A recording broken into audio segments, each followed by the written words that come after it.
Anytime I have opportunity to interact with young people, I get excited because in every society, the future of the society depends on the young ones. And if we have to manage risk of destroying our own society, it's the youth that we need to empower. When I got here, my brother was talking, and I heard Yamin also spoke about the policies and programs of the two major fraternities in our country, i.e. NDC and MPP. But of course, everyone here who is very honest and God-fearing knows that one is better. It's not just about what one will say. It's very easy. I can pick my phone, Google manifestos from other jurisdictions.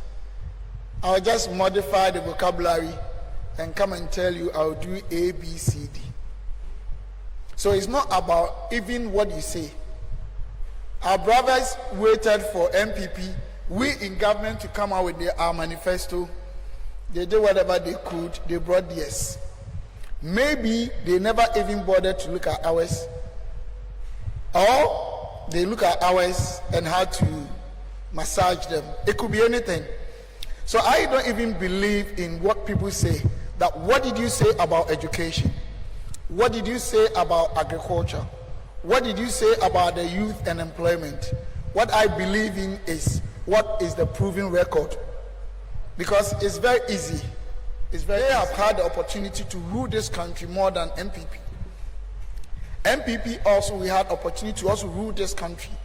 So it's not about what MPP says or what NDC, our brothers from NDC, what they say, but it's about the proven record. Because all promises, all statements, all messages all over the world, there are key parameters. One, correctness of what the person is saying. Two, feasibility, whether what the person is saying is feasible. Three, timeliness, the time the person is saying. Four, proven record. And if somebody had the chance to lead this country before, had gotten the mandate of Ghanaians, and the person is talking, you don't have to care about what the person says. You need to care about the proven record. The performance deficit of the person talking, or the fraternity, or the party, or the government. That is what matters most. And I think when it comes to education, I can't talk plenty because of time resource, but any honest, God-fearing Ghanaian who is not probably suffering from unconscious incompetence or displaying just intellectual dishonesty will tell you that MPP's performance as a government when it comes to education and giving opportunity to the young ones, we are better than the NDC. That does not mean NDC never did anything good. That will also be a statement that will be out of arbitrariness. They also did something. But of course, they are social democrats. And we know when it comes to socialism, in economics, they adopt contractionary fiscal policies. What it means is that they don't leverage private sector. They rather make sure they take a lot of taxes, and as a central government, come out with a lot of social intervention or redistribution policies, pro-poor policies, to make sure that the young people have opportunity, especially in the area of education. And let me ask you, 1992, we had extract from our constitution to implement free, compulsory, universal basic education. And that extract was very specific without any ambiguity or debate. It says that, or it said that within 10 years, that's from 92 up to the 10th year, we as a people should be able to, or we're supposed to implement FQ. Our brothers from NDC were in power for 8 years. They could not implement. It took MPP's government, a capitalist. We adopt expansionary fiscal policies. We are supposed to leverage private sector. We were not supposed to do a lot of pro-poor policy, or not even do at all. But we had to implement that up to junior high school. We had to top it up with SHS. And now what we are telling you is that after SHS, if your parents do not have what it takes to pay your school fees at the tertiary level, under his leadership, Nana Adodan Kwaku Fuado, if God listens to our prayers and you vote for us, No Ghanaian child who has been able to pass for university will stay home, because we are going to give you a facility that will pay for your fees for 4 years. Then after 2 years of completion and you get job to do, you start paying. Somebody will say that we have student loan. That's what our brothers say. They normally say, but that's a big lie. With student loan, you have to, the SNIT loan, get guarantors. But if you have a guarantor who can guarantee for you, why wouldn't the person pay for you? How many Ghanaian young people will have access to guarantors that will guarantee? This one, you don't need a guarantor. You only need Ghana card. So what we're trying to say is that all the pro-poor policies that we actually promise Ghanaians, I'm not saying we are 100%, I'm not saying we are perfect. Talking about in the area of health, in the area of education, both kind and cash. Kind means those who are having in education and health. Cash means livelihood empowerment against poverty. These are all packages that really enhance, that really progress the young Ghanaian to attain whatever he or she has as a goal. So what we're trying to say is that it has always taken MPP's fraternity or government fraternity to make sure the Ghanaian youth and the student have access to a lot of opportunities. And I think you cannot debate this. You can say whatever you want to say. You can lie, you can do whatever. These are all credible and tangible things that we did for the young Ghanaian or students. So what I'm trying to say is that we don't have to depend on sweet talks. Maybe as I'm speaking, I'm not even speaking good English. Maybe I'm not convincing you that the facts are there. 1 + 1 can never ever be 2. Even in the area of synergies, you can't quantify that. You cannot. That 1 + 1 by principles of synergies better than separate one working. Fine, it can be proven wrong. But what we are saying is that at least it has taken the MPP's government to ensure that in terms of having access to education, and they normally try to confuse you guys, oh, quality education. Who measures quality? My brother defines it, yes.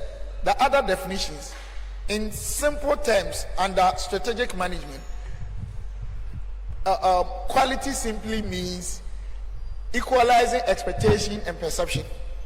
What the people expect and what they perceive. Once that equalization is there, or somebody will talk about degree of excellence.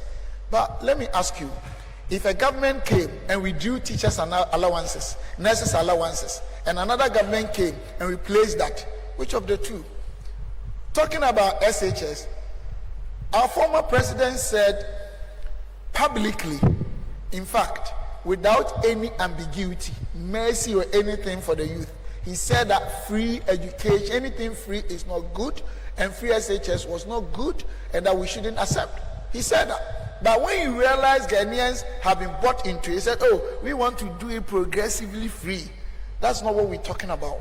We are talking about somebody who's, and you know what is so ironic?